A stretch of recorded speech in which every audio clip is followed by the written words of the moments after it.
నేను నిన్ను ప్రేమించుచున్నాను గనక విడివక నీ ఎడల కృప చూపుచున్నాను. మనకు ఆ కృప చూపే దేవుడు మనకున్నాడు. కృప మనల్ని విడిచిపోకుండా ఉండాలని మనం ఆయన సన్నిధిని విడవకుండా ఉండాలి. దేవునికి మహిమ కలుగునుగాక. మంచిది. ఈ దినం కొరకు ఏర్పాటు చేయబడ్డ వాక్యం ప్రార్థన చేసినప్పుడు దేవుడు మనసులో ఇచ్చిన వాక్యం ఏంటి అంటే లూకాసు వార్త 13వ అధ్యాయము 8-9 వచనాలు మనం చదివినట్లయితే ఇలా ఉంటుంది. అయితే వాడు, అయ్యా, నేను ఈ దాని చుట్టూ త్రవ్వి ఎరువు వేయబట్టుకు ఈ సంవత్సరం కూడా ఉండనిము, అది ఫలించినా సరే లేని ఎడల నరికించి వేయమని అతనితో చెప్పాను. దేవునికి స్తోత్రం చెప్పండి. హల్లెలూయా. ఈ వాక్యం ఎంతమంది తీశారు? లూకాసు వార్త 13 అంటే ఎంత చెప్పినా ఎంత తీసి చూస్తే గానీ ఒంట్లో అభ్యాసం అవదు. మరొకసారి చదవండి ఆ మాట. 8-9 వచనాలు. అది గట్టిగా, ఇంకా గట్టిగా. అయితే వాడు, అయ్యా, దాని చుట్టూ త్రవ్వి ఈ సంవత్సరము కూడా ఉండనిమ్ము, ఫలించినా సరే లేని ఎడల. దేవునికి మహిమ కలుగునుగాక. ఈ వాక్యం ద్వారా దేవుడు మనతో మాట్లాడునుగాక. ఆమేన్. సరే, ఇక్కడ సందర్భం ఏమిటి అని మనం ఆలోచన చేసినట్లయితే ఒక మనుషుని ద్రాక్ష తోట అన్నాడు. ఒక మనుషుడు అంటే ఆయన తండ్రి అయిన దేవుడే. ద్రాక్ష తోట అంటే లోకమనే సంఘం. లోకమనే సంఘములో అంజూరపు చెట్టు అంటే దేవుడు తన వరకు పాపములో, శాపములో, నరకములో, మరణములో ఉన్నప్పుడు మనలను తన వైపు ఆకర్షించుకొని సంఘానికి దాన్ని ఏర్పాటు చేసి ఆ సంఘములో నిన్ను ఒక ప్రత్యేకమైన అంజూరపు చెట్టుగా నాటాడు. దేవునికి స్తోత్రం చెప్పండి. నాటి నుండి దేవుడు నీకు కావలసిన సకల ఏర్పాట్లు, నీ కుటుంబానికి కావలసిన ఏర్పాట్లు అన్ని చేసుకుంటూనే వచ్చాడు. దేవుడు నీకు కావలసిన నీరు, నీకు కావలసిన ఎరువు అనే ఉపదేశం, నీకు కావలసిన సంరక్షణ, నీకు కావలసిన కాపుదల ఇచ్చుకుంటూనే వచ్చాడు. ఫలించే వయసు వచ్చింది కదా. ఒక చెట్టు పాతే 3 సంవత్సరాలకు 4 సంవత్సరాలకు కాయలు కాయాలి, ఫలాలు ఫలించాలి. ఆ వయసు వచ్చిన తర్వాత తోట యజమానుడైనటువంటి వాడు ప్రత్యేక పరిస్థితుని నాటుకొని ఎరువేసి కాపు కాసి ఫలింపు కొరకు ఎదురు చూస్తున్న ఆ వ్యక్తి ఫలించే సమయానికి వచ్చి ఒక్కొక్క చెట్టు దగ్గరికి వచ్చి ఫలాలు వెతుకుతూ ఉన్నాడంట. దేవునికి స్తోత్రం చెప్పండి. ఈ చెట్టుకు ఫలాలు వెతికితే మొదటి సంవత్సరం ఫలాలు లేవు, రమాసన్ కింద. 2వ సంవత్సరం ఫలాలు లేవు, 3వ సంవత్సరం కూడా ఫలాలు లేవు, 4వ సంవత్సరం ఇంకా ఎలాగ వస్తుందన్నమాట. నిన్నటికి మళ్ళీ సంవత్సరం వెళ్ళిపోయింది, వచ్చి వెతుకుతున్నాడు. ఇప్పుడు ఈ 3వ సంవత్సరం అయిపోయింది, 4వ సంవత్సరం కూడా ఏమి లేవు ఫలాలు. లేకపోతే ఏమంటాడంటే తోట యజమానుడైన తండ్రి అయిన దేవుడు, ఎందుకయ్యా ఈ చెట్టు 3 సంవత్సరాల నుంచి కాయాలి, ఏమి తక్కువ చేయలేదు. 3 సంవత్సరం లేదు, 2 సంవత్సరం లేదు, 3 సంవత్సరం లేదు, కనీసం 4వ సంవత్సరం కూడా. ఇప్పుడు ఇంతగా అనవసరం, నరికి వేయటం మంచిది, తీసివేస్తే మంచిది అనుకుంటుంటే తోటమాలి అయిన కాపరి ఏమంటాడంటే అడ్డుపడుతున్నాడు. అయ్యా, ఈ సంవత్సరం దాని చుట్టూ తోతానయ్యా, ఎరువు వేస్తానయ్యా, ఫలిస్తే సరి, లేకపోతే అప్పుడు నరికించి వేద్దాం. ఇప్పుడు తోటమాలి అనే కాపరి ప్రార్థనకి చేంజ్ చేశాడు దేవుడు, వెళ్ళిపోయాడు. ఈరోజున దేవుడు మనతో మాట్లాడేది ఏంటంటే ఈ 2022 సంవత్సరంలో మనం ఉన్నాము అంటే దేవుని కొరకు ఫలములు ఫలించాలని దేవుడు కోరుతున్నాడు. దేవునికి స్తోత్రం చెప్పండి. ద్రాక్ష తోట కాసిందా లేదా అని పట్టించుకోవట్లేదు. ద్రాక్ష తోటను ప్రత్యేకంగా తెచ్చి నిన్ను నన్ను అంజూరపు చెట్టుగా రక్షించి నాటాడు. కనుక మన తండ్రి అయిన దేవుడు ఈ రోజు మనలో ఫలాలు వెతుకుతూ ఉన్నాడు అన్నమాట. ఎప్పటి నుంచి వెతుకుతున్నాడు? 3 సంవత్సరాల నుంచి వెతుకుతున్నాడు. ఏ సంవత్సరం కూడా ఫలాలు కనపడలేదు. ఈ సంవత్సరంలో అయినా ఫలించినా సరే లేని ఎడలా నరికించి వేయమంటే ఏంటి? ఇక్కడ ఇంటికి తీసేయడం. దేవుని స్తోత్రం చెప్పండి. అయినా దేవుడు మనల్ని ఏం చేస్తున్నాడు? సరే, మరొక చెట్టు ఉంది, ఆ చెట్టు చూద్దాం. మత్తయి సువార్త 2వ అధ్యాయం 21వ అధ్యాయం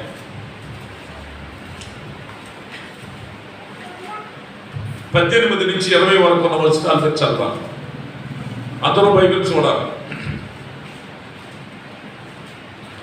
మత్తయి సువార్త 21వ అధ్యాయం 18 నుంచి 20 వరకు ఉన్న వచనాలు మీరు బాగా జాగ్రత్తగా చదవాలి. ఎవరికి కొనకలేదా?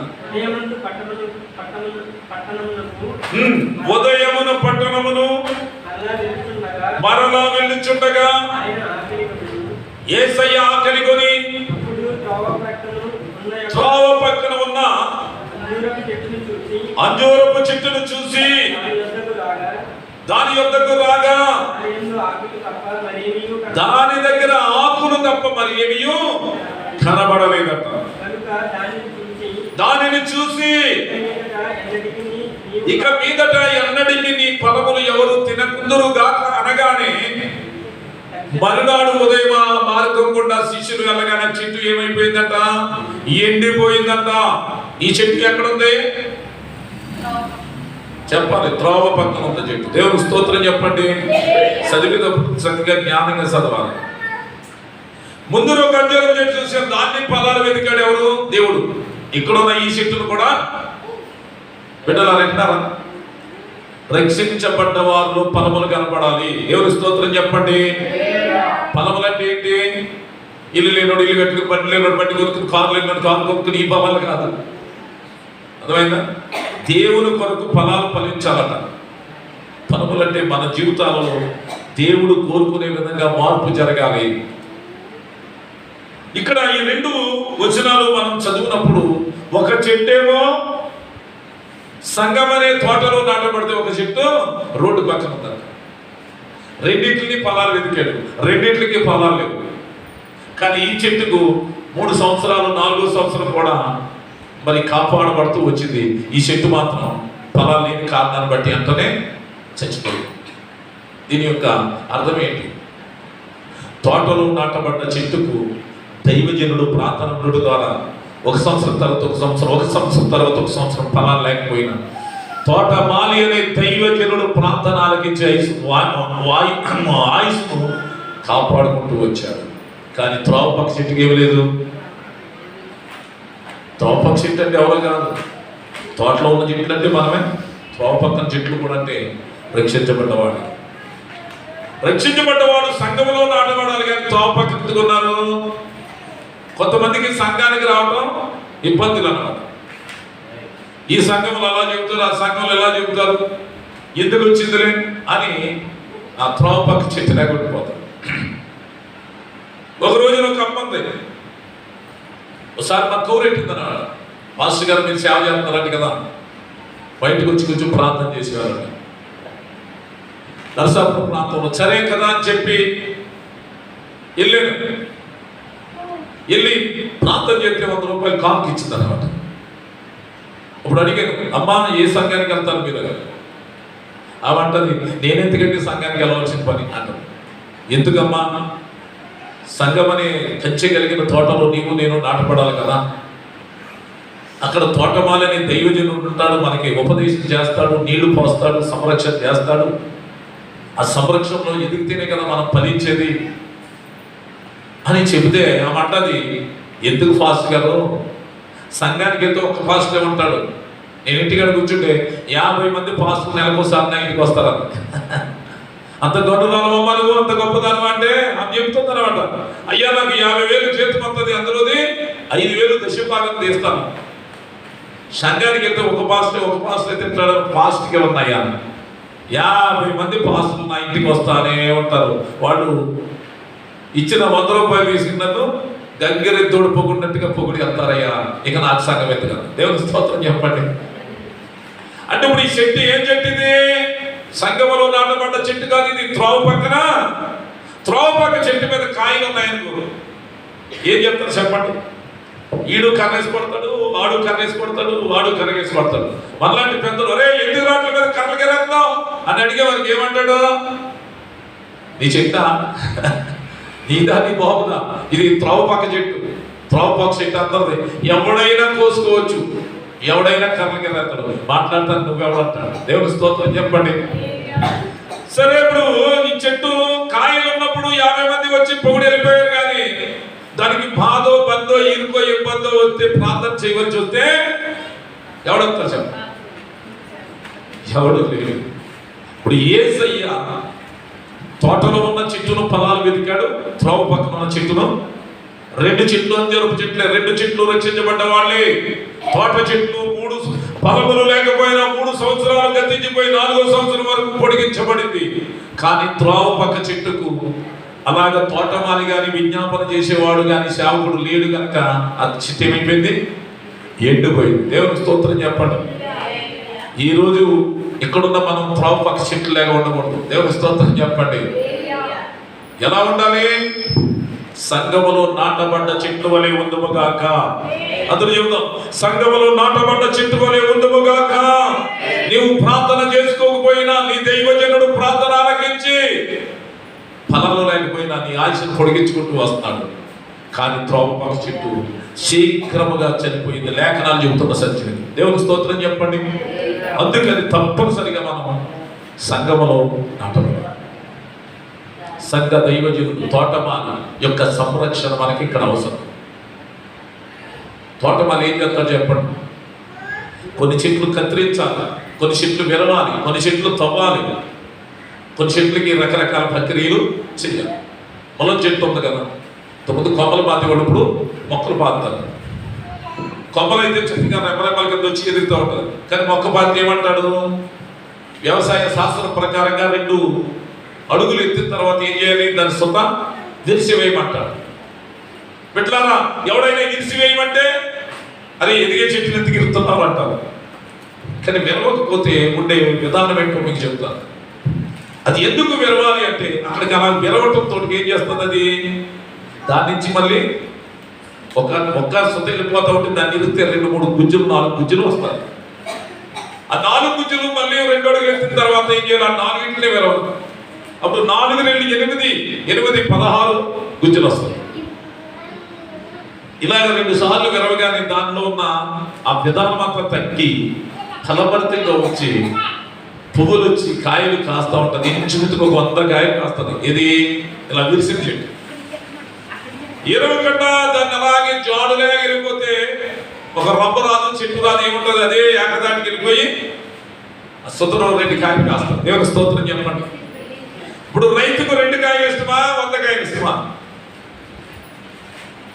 అలాగే మన రైతు యేసయ్య కూడా మనం కూడా బహుగా ఫలించాలని కోరుకుంటూ ఉన్నాడు. దేవుని స్తోత్రం చెప్పండి. ఫలించాలంటే ఇరవబడతాం అవసరం, ఇరవబడతాం. చూడండి, యోహాను సువార్త 15వ అధ్యాయం 8వ వచనం ఒక చదువుతారా? త్వరగానే చెప్పి ముగించి బల్లారాధనలోకి వెళ్తాం. ఎట్టి పరిస్థితుల్లో 12:30కి కార్యక్రమం ముగిస్తారు. 12 అయిపోయింది కనుక అరగంటలో ముగిస్తుంది. ఎవరు తొందరపడద్దు. చెప్పిన మాటలు విని చక్కగా వాక్యమే మనం, వాక్యమే శక్తి, వాక్యమే చదవాలి. మొదట దొరికితే చదువులో ధన్యులు. ఎవరు చదువుతారు? చదవండి. పిల్లలైనా, పెద్దోళ్ళైనా, స్త్రీలైనా, పురుషులైనా. ఏం చెప్పాను నేను? యోహాను సువార్త 15వ అధ్యాయం 8వ వచనం చదవాలి. పొట్టా చూపుతున్నాడు, ఎక్కడో తెలియదు అన్నమాట. ఇప్పుడు కూడా పొట్టా చూడకూడదు. మీరు బహుగా ఫలించుట వలన నా తండ్రి మహిమపరచబడు. ఎవరితో అంటాడు ఈ మాట? వింటారా? ఎవరినో ఉద్దేశించి చెప్పేది కాదు. ఇక్కడున్న మాతోటే దేవుడు మాట్లాడతాడు. ఈ సంవత్సరం, ఈ 2022వ సంవత్సరంలో మనం ఎలా ఉండాలట? బహుగా ఫలించాలి. బహుగా ఫలించుట వలన నా తండ్రి మహిమపరచబడతాడు అంట. అంటే మనం మార్పు చెందిన జీవితం, పరిశుద్ధ జీవితం జీవిస్తూ ఎవరి దేవుని పిల్లలుగా ఉంటూ ప్రార్థనలో కానీ వాక్యములో కానీ క్రమంగా మనం ముందుకు సాగుతూ ఉంటే ఎలా ఉన్నట్టు? ఫలించినట్టు, బహుగా. ఇలా కాకుండా అప్పుడప్పుడు వచ్చి ఏదేదో చేసి అలా చేస్తే మనలో ఏమున్నట్టు? ఫలాలు రావు. మీరు చూడండి, ఏదైనా ఒక గేదెలు కొన్నామనుకో, దానికి శ్రద్ధగా చక్కగా మేత, టైంకి నీళ్లు పెడితే పాలు బాగా,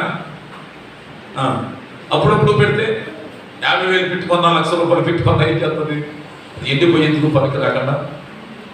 ఈరోజు మన దేవుడు ఏమి కోరుకుంటున్నాడంటే, ఈ సంవత్సరంలో మీరు బహుగా ఫలించుదురుగాక. మీరు బహుగా ఫలించడం వలన నా తండ్రి మహిమపరచబడతాడు. పనములు లేని మూఢుల వలె, పనికిరాని వారి వలె యేసు ప్రభువును నమ్ముకుని ఏమోలేని అమ్మాయి కానీ ఏమీ లేదు, వస్తున్నాం అన్నట్టుగా ఉండాలనేది దేవుడు కోరుకోవట్లేదు. మీరు బహుగా ఫలించాలి. ఫలించడం వలన నా తండ్రి, ఫలించడం అంటే ఏంటంటే దేవుడి కొరకు నిలబడాలి. యేసు గారు వస్తాడు, బలహీనుడు, ఆయన ఏ పని చేయలేడు. బాప్తిజం పొందాయంటే ఎన్నో అంటాం కదా. బాప్తిజం పొందడం అంటే సంఘంలో నాటబట్టమే కదా. నాటబడితే ఎరువు వస్తుంది, నాటబడితే బలారాధన వస్తుంది. ఇవన్నీ మన ఆరోగ్యానికి, ఆశీర్వాదానికి, జీవానికి కారణం కదా. బాప్తిజం పొందడానికి పెట్టుబడి అడుగుతామా? ఎలా ఫలాలు వస్తాయి? దేవుడితో మనకు సంబంధం ఏర్పడిందా? సంబంధం ఏర్పడ్డ మనం అప్పుడప్పుడు వస్తే ఫలాలు వస్తాయి. శ్రద్ధ ఉన్నట్టే నాకు ఏదైనా నేను చెప్పే మాట అర్థం చేసుకోవాలి. మీరు ఫలించాలని నేను చూస్తున్నాను. ఎలా ఫలించాలి అంటే మీరు ఫలించాలి. తర్వాత మాట ఉంటుంది చూడండి, 8:16 అదే 15వ అధ్యాయం 16వ వచనం. యోహాను సువార్త 15వ అధ్యాయం 16వ వచనం. మీరు నన్ను ఏర్పరచుకొనలేదు, నా పేరట తండ్రిని ఏది అడుగుతారో అది ఆయన మీకు అనుగ్రహించును. మీరు అడిగి, యేసయ్యను అడిగి ఫలించుటకును, మీ ఫలములు నిలిచియుండుటకును నేను మిమ్మల్ని ఏర్పాటు చేసుకుని నియమించి తిని. దేవునికి స్తోత్రం. ఇదిగో మీరు నన్ను ఏర్పాటు చేసుకోలేదు. మీరు నా నామం పేరట తండ్రిని ఏది అడుగుతారో అది నీకు దేవుడు ఇవ్వబోతున్నాడు. మరి అన్ని ఇస్తే మీరు ఎందుకు ఫలించట్లేదు? మీరు ఫలించాలి. ఫలించడం మాత్రమే కాదు, కొన్ని చెట్లు బాగా ఫలిస్తాయండి, కానీ మధ్యలోనే రాలిపోతాయి ఆ కాలపు ఫలాలు.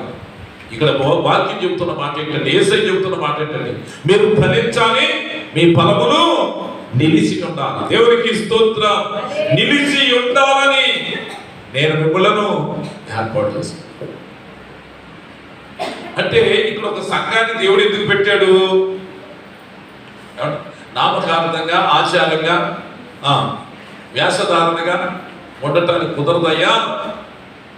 ఇదిగో నేను మిమ్మల్ని ప్రత్యేకపరిచి మీ ఫలములు నిలిచి ఉండే స్థాయిలో నేను ఇక్కడ మిమ్మల్ని ఏర్పాటు చేసుకున్నాను. దేవుని స్తోత్రం చెప్పండి. ఇక్కడ ఎందుకు ఏర్పాటు చేశాడంట? ఫలించడానికి. ఫలములు చాలా మంది ఉన్నారు, చాలా సంఘటన. ఎన్ని సంవత్సరాలు ఎన్నో వాళ్ళకి ప్రార్థన రాదు, పాటలు రావు, మారు మనసుకు తగిన విధానమే వెళ్తారు, వస్తారు, జ్ఞాపకం. కానీ ఈరోజు ఇక్కడ ప్రభు చెప్తున్న మాట ఏంటంటే, మీరు ఫలించుటకు మీ ఫలములు నిలిచి ఉంటకు దేవుడు మిమ్మల్ని ఏర్పాటు చేసుకుని ఇక్కడ నాటాడు. దేవునికి స్తోత్రం. మీరు ఫలించాలి. ఈ సంఘంలో ఉన్న బిడ్డలందరూ ఫలించాలి. అంత మాత్రమే కాకుండా ఫలములు నిలిచి ఉండాలి. దేవునికి స్తోత్రం. కొంతమంది ఫలిస్తారు కానీ ఫలాలు నిలిచి. నేనేం చెప్పాను, ముగించేస్తాను. ఈ సంవత్సరం తోటలో నాటబడ్డ చెట్టుకు ఫలాలు లేకపోయినా, 3 సంవత్సరాలు ఫలాలు లేకపోయినా మరొక సంవత్సరం పొడిగించబడి 2022వ సంవత్సరం మనకు అదే. స్తోత్రం చెప్పండి. కానీ ఇదే అంజూరం చెట్టు, అది కూడా అంజూరం చెట్టు. కానీ మరొక అంజూరం చెట్టు ఎక్కడ ఉంది చెప్పండి? త్రోవ పక్కన. త్రోవ పక్కన ఉన్న చెట్టుకు ఫలాలు ఉంటే ఎవడైనా కోసుకు తింటాడు. కానీ నీళ్ళు వేసేవాడు, మేత వేసేవాడు, ఎరువు వేసేవాడు ఎవడో. కానీ ఫలాలు లేకపోతే దాన్ని పక్షంగా విజ్ఞాపన చేసేవాడు లేకపోతే అది ఏమైపోయింది? యేసయ్య మాటతో ఎండిపోయింది. ఈరోజు దేవుడు మనం కోరుకునేది ఎందుకంటే, ఈ సంవత్సరంలో మీరు బహుగా ఫలించాలి. ఫలించుట వలన ఫలాలు నిలిచి ఉండాలని దేవుడు కోరుతూ ఉన్నాడు. దేవునికి మహిమ కలుగునుగాక. హల్లెలూయా. అందరూ చెప్తాం హల్లెలూయా. ఫలింపంటే ఏంటి? ప్రార్థనలో ఫలించాలి, వాక్యములో ఫలించాలి, మందిరానికి వచ్చుటలో ఫలించాలి. ఏది తక్కువ కాకూడదు అనమాట. నిర్ణయించబడ్డ కోటాల్లో తప్పనిసరిగా మనం ఫలింపంటే అదే. ఈ సంగతులు అన్యజనులు చూడగానే వీళ్ళు దేవుడి నమ్మని కాడి ఒక క్రమాన్ని మెయింటెనెన్స్ చేస్తున్నారని చెప్పి వాళ్ళు కూడా దేవుడి నామాన్ని కనపరుస్తారట. దేవుళ్ళలోకి వెళ్తే ఎంత మార్పు, దేవుళ్ళలోకి వెళ్తే ఎంత క్రమమో అన్న విషయాలు రావాలన్న దేవుని స్తోత్రం చెప్పండి. అదే మీరు బహుగా ఫలించడం వలన నా తండ్రి మహిమ పరచబడు. సరే, ఫలించడానికి 3 సూత్రాలు చెప్పేసి పల్లారాధనలోకి వెళ్దాం. ఎన్ని చెప్పాలి? 3 చెప్తాను. మొట్టమొదటి సూత్రం సంఖ్యాకాండం 17వ అధ్యాయం 7-8 వచనాలు మీరు చదవాలి.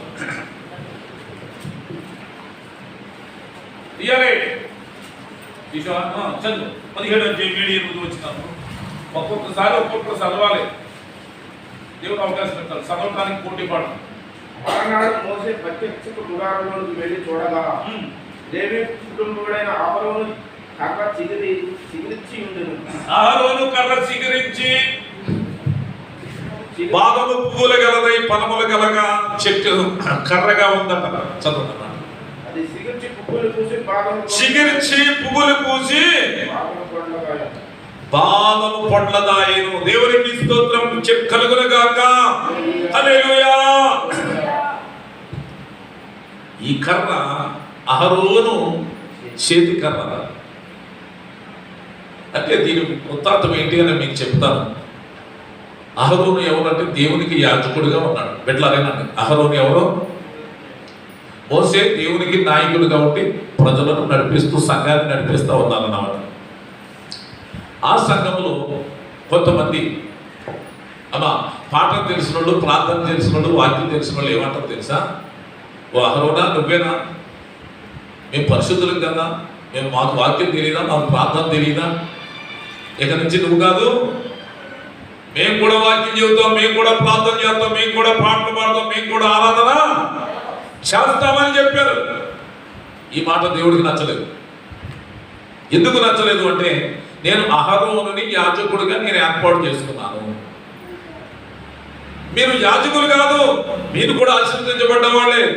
వాళ్ళ నాయకత్వంలో మీరు ఆశీర్వాదాలు పొందారు, అంతే తప్ప యాజకత్వం మీరు కోరుకోకూడదు అని చెప్పి, ఇదిగో నేను ఎవరిని ఏర్పాటు చేసుకున్నానో రేపు పొద్దున మీరు బయలుపరుస్తాను కనుక మీ చేతి కర్రలు, గోత్రానికి ఒక చేతి కర్రను తెచ్చి ఏం చేయాలి, వాడి పేర్లు రాసి ఎక్కడ పెట్టమన్నాడు? దేవుని ప్రత్యక్షపు గుడారంలో ఒక మూలను పెట్టమన్నాడంట. దేవుని స్తోత్రం చెప్పండి. మోసే వీళ్ళ కర్రలన్నీ తీసుకుని గోత్రకర్తలు 12 పేర్లు రాసి, రూబేను, సిమియోను, లేవి, యోదా, ఇశ్శాఖారు, జెబూలూను, నఫ్తాలి, దాను, ఆషేరు, బెన్యామీను అనేటువంటి గోత్రకర్తలు 12 కర్రలు కూడా అక్కడ పెడితే ఎక్కడ పెట్టాడు? ఒక రాత్రి ప్రత్యక్షపు గుడారంలో సన్నిధిలో పెట్టి తెల్లవారి వచ్చి చూడగానే జరిగింది ఏంటో తెలుసా? అహరోను లేవి వంశపు వాడుదైన అహరోను చేతి కర్ర సిగరించి పుష్పించి ఫలములు కలిగించిందట. దేవునికి స్తోత్రం చెప్పండి. హల్లెలూయా. అందరూ ఒకసారి చప్పట్లు కొట్టి దేవుని నామాన్ని మహిమపరచండి. ఎందుకని అంటే ఒక మనుషుడు సిగరించి ఫలించి ఫలభరితంగా ఆశీర్వాదకరంగా ఉండాలంటే ఎక్కడుంటే వస్తాడో? సెంటర్లో ఉంటే, రచ్చబండ దగ్గర ఉంటే, పంచాయతీ ఆఫీస్ దగ్గర ఉంటే సిగరిస్తాడా? ఫలిస్తాడా? ఎక్కడ ఉండాలి?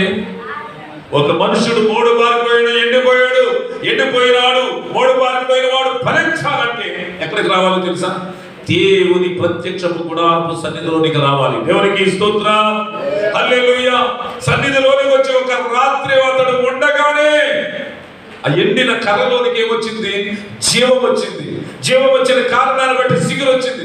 సిగురు వచ్చిన కారణాన్ని బట్టి పువ్వులు వచ్చినాయి. పువ్వులు వచ్చిన కారణాన్ని బట్టి కాయలు వచ్చినాయి, పిందెలు వచ్చినాయి, మొగ్గలు వచ్చినాయి, ఫలములు వచ్చినాయి. దేవునికి స్తోత్రం. ఇక్కడున్న మనందరి జీవితాల్లో అలాంటి ఫలభరితమైన ఆశీర్వాదాలు రావాలి అంటే మనం ఎట్లుండాలి? ప్రత్యక్షపు గుడారంలో ఉండాలి. ప్రత్యక్షపు గుడారంలో ఉండాలంటే ఒక రాత్రి ఉన్నాం కదా, మనం కూడా ఒక రాత్రి సరిపోదు. ఇక్కడ నిర్ణయించబడ్డ ప్రతి కూటంలో మీరు ఉంటే మీరేమవుతారు? మందిరంలో ఉంటే కదా, ప్రత్యక్షపు గుడారం అన్న మందిరం అన్న ఒకటే. మందిరంలో ఉంటేనే ఆ కర్ర స్వీకరించి ఫలించింది కనుక మనం కూడా అలా ఉంటేనే యేసయ్య జీవం మనలోనికి వచ్చి మనం కూడా ఫలిస్తాం. ఇది మొదటి కారణం. దేవుని స్తోత్రం చెప్పండి. ప్రత్యక్షపు గుడారంలో ఉంటేనే అహరోను చేతి కర్ర స్వీకరించి ఫలించింది, కానీ మరొక చోట ఉంటే ఫలించింది. అలాగే 3 ఎండిపోయిన జీవితాలు యేసు లేని జీవితాలన్నీ కూడా ఎండినాయి. మనందరం ఒకప్పుడు ఎండిన వారు. ఎండిన మన జీవితాల్లో చిగురును, పువ్వులను, కాయలు, ఫలాలు రావాలంటే ఎక్కడికి రావాలని వాక్యం చెబుతుంది? ప్రత్యక్షపు గుడారంలో ఒక మూలన. దేవుని స్తోత్రం చెప్పండి. ప్రత్యక్షపు గుడారం అంటే మందిరములో ఉన్నవారు ఏమవుతారు? ఈ నూతన సంవత్సరంలో సిగరించి పువ్వులు పూసి ఫలభరితంగా మార్చబడును గాక. ఆమేన్. ఎవరు ఫలభరితంగా ఉంటారు అంటే ప్రత్యక్షపు గుడారంలో ఉన్నవాళ్ళే. అంటే గుడారంలోనికి రావాలి, మందిరానికి రావాలి. మందిరానికి వచ్చిన వారు మాత్రమే ఫలభరితంగా ఉంటారు అని లేఖనం చెబుతాం. ఇక రెండవ కారణాన్ని నేను చెబుతున్నాను. మొదటిది, ఫలించి అభివృద్ధి చెందాలంటే ఎక్కడ ఉండాలని చెప్పాను? మందిరంలో, పచ్చటి గుడారంలో ఉంటేనే. ఇక రెండవ కారణం మీకు చెబుతున్నాను దేవుని బిడ్డలారా. రూతు గ్రంథము 1వ అధ్యాయం 16 నుంచి 18 వరకు ఉన్న వచనాలు చదివితే అక్కడ రూతమ అనే ఒక మోడు బారిపోయిన ఒక ఆమె కనపడుతూ ఉంటారు. జీవితంలో యవ్వన కాలంలోనే భర్తను కోల్పోయి ఏ ఆస్తి, ఏ ఆదాయం లేకుండా ఎలా బ్రతకాలో తెలియనటువంటి నిస్సహాయమైన స్థితులు. అలాంటి ఆమె యేసు ప్రభువును గూర్చిన, దేవుని గూర్చి, దేవుడు చేసిన అద్భుతాలను గూర్చి నయోమి అనే ఒక అత్తగారు ద్వారా ఉపదేశాన్ని వింది. దేవుడు కూర్చిన ఒక శుభవార్తను విని నిర్ణయం చేసుకునే ఒక సమయం రాగానే ఒక తెగింపుతో ఉన్నతమైన నిర్ణయం చేసుకుంది. దేవునికి స్తోత్రం. ఏమి నిర్ణయం చేసుకుంది అంటే అక్కడ బైబిల్లో రాయబడుతుంది. చదవండి. ఋతు గ్రంథము 1వ అధ్యాయం 16-18 వచనాల్లో.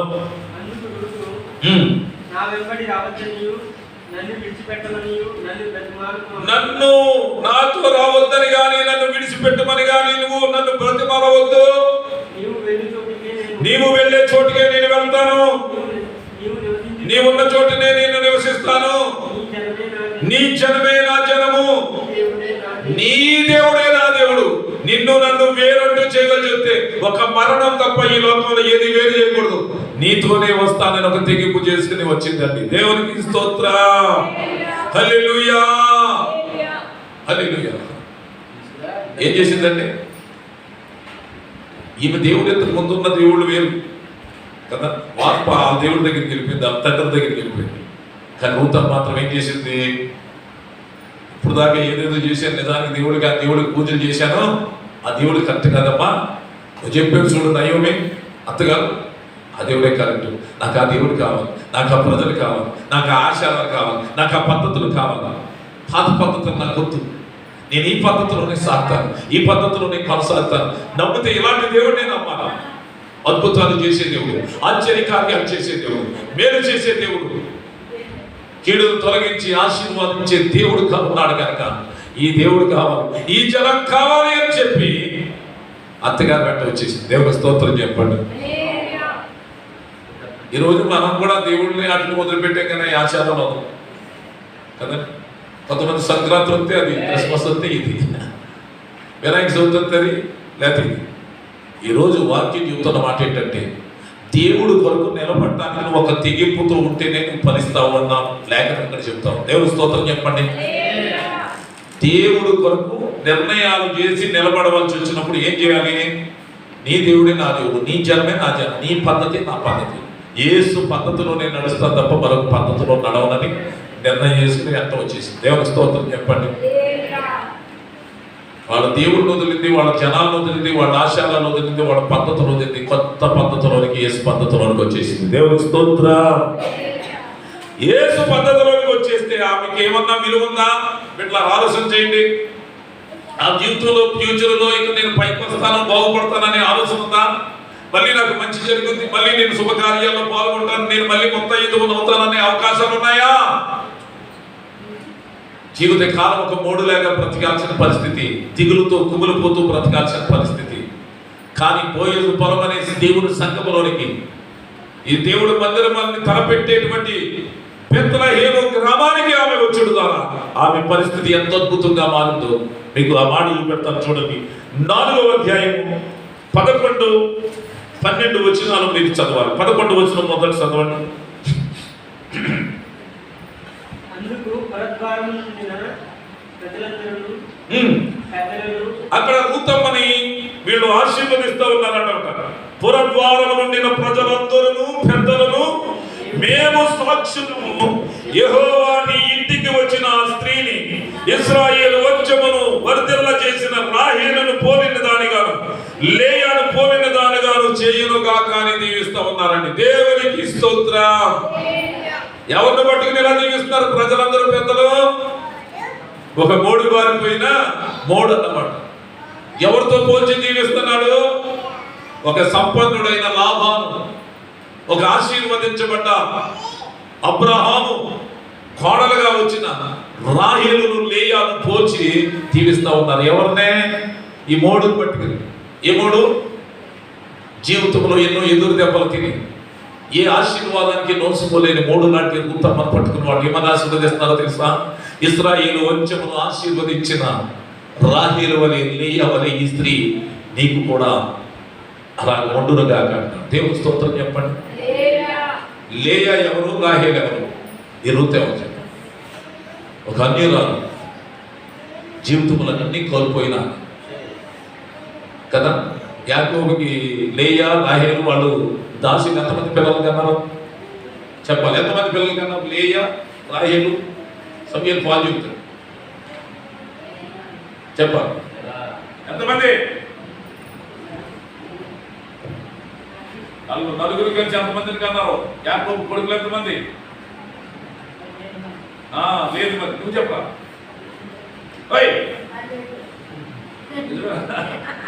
కరెక్ట్గానే చెప్పాడు. దేవుడి స్తోత్రం.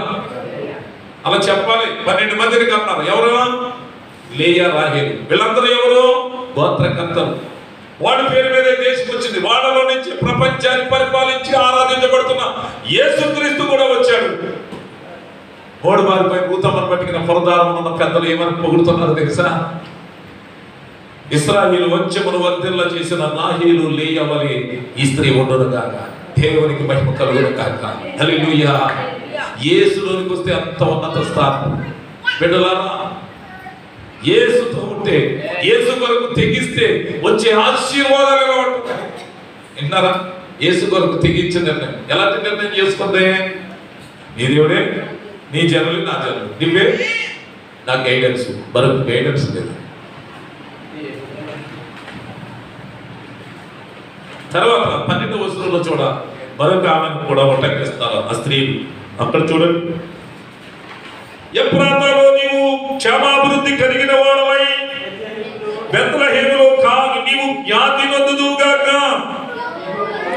యెహోవా ఈ యవనురాలు వలన నీకు దయచేసిన సంతానము నీ కుటుంబమును తామారు యోదాకు కనిన పెరెసు కుటుంబం వలె నుండునుగాక అని. దేవునికి స్తోత్రం. ఇక్కడ రాహేలు లేయా సంపన్నులే ఉన్నవాళ్ళే కానీ మరొక స్త్రీని ఉటంకిస్తారు. ఈమె ఎవరు? తామారు. తామారు ఎవరు అంటే యోదాకి కోడలు. యోదాకి పెద్ద కొడుకు ఒకడు ఉన్నాడు, ఏరు. అతడంటే దేవుడి దృష్టిలో దుర్మార్గుడు అని దేవుడు అతన్ని చంపేశాడు. దుర్మార్గులు నంచడం జాగ్రత్త, దుర్మార్గం విడిచిపెడదాం. తర్వాత రెండో కొడుకు తన అన్న వంశాన్ని నిలిపే పత్రి. ఆ రోజులు బొద్దు ధర్మం అనేది ఉండేది కనుక వనాను అనేటువంటి ఒకరిని ఆమెకి ఇచ్చి పెళ్లి చేస్తే ఆడు యుక్తిగా ప్రదర్శించడం మొదలుపెట్టాడు. అమ్మో, అన్న పుట్టిన పిల్లలు నాకు ఎవరు ఎందుకు వచ్చిందని చెప్పి అది మరొక రీతిగా బదులాడితే ఆ విషయం దేవుడికి నచ్చక అతను కూడా చంపేశాడు. యోధాకి మరొక కొడుకుంటే కొడుకు ఎంతో మానేశాడు. ఎంతో మానేస్తే ఈమె తల్లి అంట వెదవాళ్ళకు ఒక రోజున మరి ఏంటి నా మామగారు నన్ను ఇలాగ అన్యాయం చేశాడు, నేను కూడా మోడునైపోయిన ఎవరి కాలంలో భర్తలు కోల్పోయాను, నా జీవితంలో ఫలభరితం లేదని ఆమె ఒక పత్రిక చేసింది. బైబిల్ చదివితే ఆ విషయం తెలుస్తుంది. చేయగానే ఆమె కడుపునెత్తర బిడ్డలు ఉంటే ఆ బిడ్డలు యోధా వంశములో వరిదిల్ల చేసిన పెరేసు ఆ తామారు కడుపులోంచి వచ్చాడంట. దేవునికి స్తోత్రం చెప్పండి. అది దేవుడు ఆమెను కూడా దీవించాడు. చూడండి, ఆ బెత్లెహేము పురద్వార పెద్దలు పలికే ఒక గొప్ప అద్భుతమైన మాట ఏంటంటే ఆ రూతును దీవిస్తూ అంటున్నారు, ఇశ్రాయేలు వంశమును వర్ధిల్ల చేసిన రాహేలు లేయా వలెను యోదాకి కనిన పెరేసు వలె ఈ యవనరాలు కనే బిడ్డ నీకు అలా ఉండరుగా కానీ దీవించాలండి. దేవునికి స్తోత్రం, హల్లెలూయా. అంటే రూతమ్మకి ఎంత వైభోగం వచ్చిందో చూసారా, ఎంత ఉన్నతమైన ఆశీర్వాదం వచ్చిందో చూసారా. రూతమ్మ వంశములో, రూతమ్మ గర్భంలో నుంచే యేసు ప్రభువును కన్నా దావీదు తాత అయిన ఓబేదు పుట్టాడంట. దేవునికి స్తోత్రం చెప్పండి. అసలు రూతమ్మ గర్భాన్ని పిల్లలు పుట్టడం కానీ 10వ తరముడు కూడా ఈ మందిరానికి లేకపోతే ఈ సమాజంలో కలవటానికి వీలు లేని. నేను ఎందుకు ఈ మాటలు చెబుతున్నాను మీకు ఏమర్థమైందో? ఈమె కూడా మోడు బారిపోయింది కానీ దేవుడు వంశంలోనికి ఒక తెగింపు నిర్ణయం తీసుకుని రాగా ఫలించింది అని చెప్తున్నాను. దేవునికి స్తోత్రం చెప్పండి. నిజంగా ఈ విషయం చదువుతూ ఉంటే పరిశుద్ధాత్ముడు ఒక రకమైన దుఃఖాన్ని, అదొక ఆనంద బాష్పాలు ఉదయకాలం మంది నాకు ఇచ్చాడు. అదొక మంచి అనుభూతి. నిజమే కదా, దేవుడు పట్టించుకోకపోతే నేను కూడా ఇటువంటి వాడిని. నా స్థితి ఏంటి, మన స్థితి ఏంటి? ఈరోజు ఎంత ఫలభరితంగానో ప్రభువు చేశాడు. దేవునికి స్తోత్రం. వందల మందికి ఆశీర్వాద కారణంగా చేశాడు. దేవునికి స్తోత్రం. లేకపోతే నా బ్రతుకు కూడా మూడే. లోకంలో నా తోటి వాడు, నా తోటి సమకాలికులు ఎలా ఉన్నారు, నేను కూడా అలాగే ఉండేవాడు. ఈరోజు మూడు బారిన నా జీవితాన్ని శిఖరింపజేశాడు. ఫలించడానికి రెండో కారణం ఏంటి? దేవుడి కొరకు నిలబడటానికి తెగింపు నిర్ణయం తీసుకోవాలన్నాడు. దేవుడి స్తోత్రం చెప్పండి. మొదటి నిర్ణయం ఏం చెప్పాను? మందిరంలో ఉండాలి, సన్నిధిలో. రెండోది దేవుని పద్ధతులు పాటించడానికి తెగింపు నిర్ణయం చేసుకోవాలి. ఆమె అంతే. అది పాతే బాగోలేదు అనుకోవటంతో నచ్చకపోతే అన్నింటినీ ఏం చేసింది? వదులుకుని వచ్చేసింది. కొత్త పద్ధతి కొంచెం చేతకానట్టుగా ఉన్నా, ఇది కొంచెం ఇబ్బందికరంగా ఉన్నా, దైవీ గైడెన్స్ లో ఏది జీవితం తోటిగా ఈమె జీవితం ఏం చేసింది? స్వీకరించి అభివృద్ధి.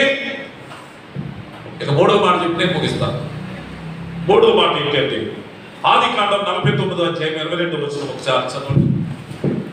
పిల్లలు తీయాలి స్పీడ్గా, చదువుకునే పిల్లలు. ఆడపిల్లల కన్నా మగ పిల్లలు బాగా స్పీడ్గా తీయాలి. ఎవరు తెలుగు కాదు తీస్తారు, ఎవరు బాగా తీస్తారు తీస్తారు.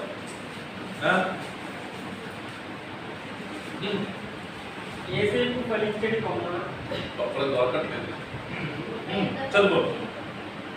యోసేపు ఫలించెడి కొమ్మ, ఓట యొక్క ఫలించెడి. దేవునికి స్తోత్రం కలుగునుగాక. ఒక తండ్రి తన పిల్లలను దీవిస్తూ అంటున్నమాట, ఒరే బాబు యోసేపా, నువ్వు ఫలించెడి కొమ్మగా ఉంటావు అని దీవిస్తా ఉన్నాడంట. దేవుని స్తోత్రం చెప్పండి. కొంతమంది తల్లిలో ఉన్నారు, దూరిప్పితే చాలా ఏమంటారా, నువ్వు పనికిరావుగా, నువ్వు మొద్దువురా, గొడుగ్గాయురా, నువ్వు గాడురా, నువ్వు గుర్రాడురా, నువ్వు కుక్కూరా. దేవుని పెట్టారా? ఇప్పుడు ఈ పిల్లోడు కుక్క అయితే ఆమె ఏమైనట్టు, ఈడు గాడిదైతే ఆమె ఏమైనట్టు. ఈ గాడిద కన్నది గాడిదే కదా. అంటే ఆమె పెద్ద నీతి బుద్ధులాలే, ఈడు గాడిద. ఏమి ఈడు, ఈ పిల్లోడు గుర్రమైతే ఆమె కూడా తెలుసుకుని మాట్లాడాలి. ఇక్కడ యోసేపు అలా అంటలేదు, పనికిరాని వాడు, దద్దమ్మరా, చేతకాని వాడు అంటలేదు. యోసేపుని గురించి అంటున్నాడు, ఇదిగో యోసేపు అనే నా 11వ కుమారుడు ఫలించటి ద్రాక్ష కొమ్మ, ఫలించటి కొమ్మ. ఈడు ఫలించాలి, ఈడు పొలములు నిలవాలి, ఈడు పొలములు తరతరాలు ఆశీర్వాదకరంగా ఉండాలి అని దీవిస్తా ఉన్నది ఆ తండ్రి. దేవుని స్తోత్రం. మన పిల్లలు కూడా దీవించండి. దీవించడానికి ఏమి పెట్టుబడి పెట్టాల్సిన పని లేదు, శపించడానికి కూడా పెట్టుబడి పెట్టాల్సిన పని. కానీ శాపపు మాటలు రాకూడదు దేవుని పిల్లలకి. చూడు ఎంత చక్కగా దీవిస్తున్నాడో చూడు. 11 మంది 12 మంది పిల్లలు యోసేపు. ఆ కొడుకులను అవసాన దశలో దీవించేటప్పుడు చక్కగా బిడ్డ దగ్గరికి రాగానే ముద్దు పెట్టుకుని, యోసేపు ఫలించెడి కొమ్మ, నువ్వు వేల మందికి ప్రయోజకుడిగా మారుతావురా, నువ్వు పనికొచ్చేవాడు ఉంటావురా, అనేక మందికి సువార్త చెప్పేవాడు ఉంటావురా. నన్ను అల్లరి చేసినప్పుడు కూడా దేవుని పిల్లలు చేతనైతే మనకు వచ్చేవన్నీ ఏమవుతాయి? దుర్భాషలు, పనికి మాలిన మాట. యోసేపుని బట్టి నేర్చుకొని యాకోబుని బట్టి. యాకోబు తన పిల్లలను దీవిస్తూ ఎంత చక్కటి మాట తెలుసా? యోసేపు ఫలించెడి కొమ్మ, ఓట దగ్గర ఫలించెడి కొమ్మ, నీ రెమ్మలు గోడ మీదకి ఎక్కి ఫలిస్తాయి అంటున్నాడు. దేవుని స్తోత్రం చెప్పండి. నిజంగా యోసేపు ఫలించడా లేదు? యోసేపు ఎందుకు ఫలించాడు అన్న కారణాన్ని చెప్పి నేను ముగిస్తాను. యోసేపు గురించి మనకు తెలుసు, చిన్ననాటి నుంచి కూడా శ్రమలే. 17 సంవత్సరాలు రాగానే అన్నలు బహుగా ద్వేషించి తన్నే బానిస ఖైదీ కింద విదేశానికి అమ్మేశారు. అతడు అక్కడ పరిశుద్ధ జీవితాన్ని కాపాడుకున్నాడు అన్నట్టు. ఎలా కాపాడుకున్నాడు అన్న రెఫరెన్స్ ఆదికాండం 39:9 చదవండి. ఆ మాట చెప్పి తలగా ముగిస్తాం.